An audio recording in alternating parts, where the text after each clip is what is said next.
You know, have you ever found a problem that just gets under your skin? Something you just can't let go of?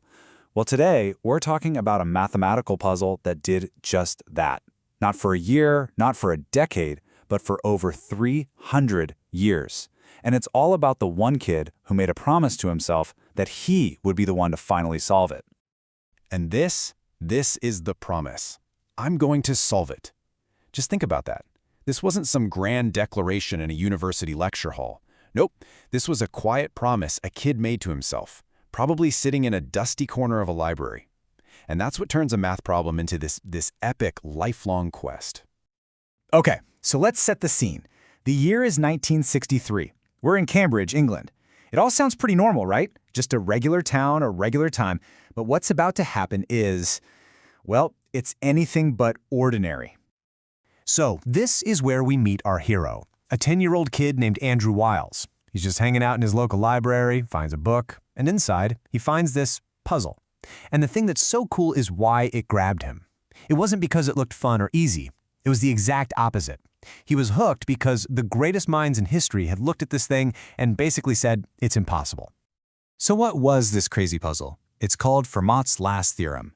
And the equation itself looks so simple. A kid could literally understand the question. But actually proving it? Well, that had stumped the smartest people on the planet for centuries. That combination, so simple to state, so impossibly hard to solve, that was the hook. And this really shows you the sheer scale of what we're talking about. Look at this. Back in 1637, a guy named Pierre de Fermat just scribbles a little note in the margin of a book. Fast forward over a century, a genius like Leonhard Euler gives it a shot and fails. Then it's pretty quiet for a long time, until 1963, when this little kid in Cambridge finds it. I mean, that is some serious historical weight on your shoulders. You know, for Wiles, this wasn't just a math problem on a page. It was a legacy. He felt like he was part of this long chain of brilliant people stretching all the way back through time. You can almost picture him thinking about Fermat and Euler and Sophie Germain and Kummer, all these giants who had wrestled with this same exact thing. He wasn't just doing homework, he felt like he was picking up a torch they had dropped. All right, so time goes by. Andrew Wiles isn't a kid anymore. He grows up, he becomes this super respected professor of number theory, he's publishing all this important research. I mean, by all accounts, he's got a great, successful career. But that puzzle from the library, that promise he made to himself when he was 10, it never went away. It was always just there, in the back of his mind. Kind of like a song you can't stop humming. Which of course brings us to the big question, right? After centuries of failure by the best and the brightest, what could possibly be different now? How in the world do you solve a problem that is, for all intents and purposes, officially stamped impossible? Well, the answer is just as clever as the puzzle. You don't just keep banging on the front door with the same old hammers. No, you find a secret passage, a hidden connection that nobody ever noticed before. And believe it or not, in the 1980s, somebody found it. So let's jump forward to the 1980s. This is where the game completely changes. And the key, funnily enough, didn't come from Wiles at first. It came from the work of two other mathematicians, Gerhard Frey and Ken Ribet. And what they found was a totally shocking, completely unexpected link. And here it is, the secret passage. It's called the Taniyama-Shimura conjecture. Now, I know, that sounds super complicated, but just hang with me. The big idea is actually pretty wild. It basically suggested that two completely separate, totally different parts of mathematics were somehow secretly the same thing. Like they were speaking the same language, but no one had ever noticed. This is the best way to think about it. Imagine you have two islands, way out in the ocean.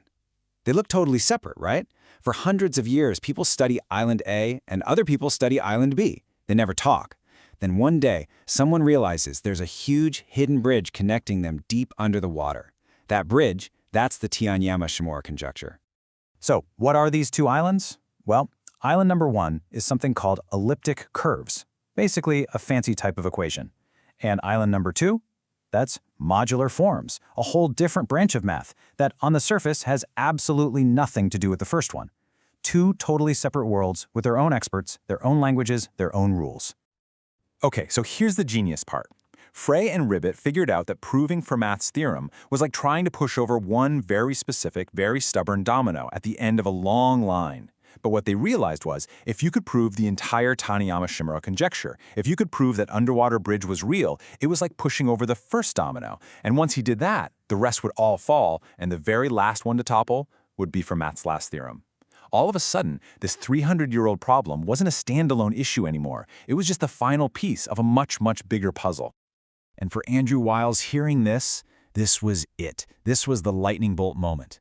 That dream he'd had since he was 10, that quiet vow from the library, it all just snapped into focus. The impossible problem suddenly had a path forward. He saw the bridge. He knew exactly what kind of tools he'd need to build it.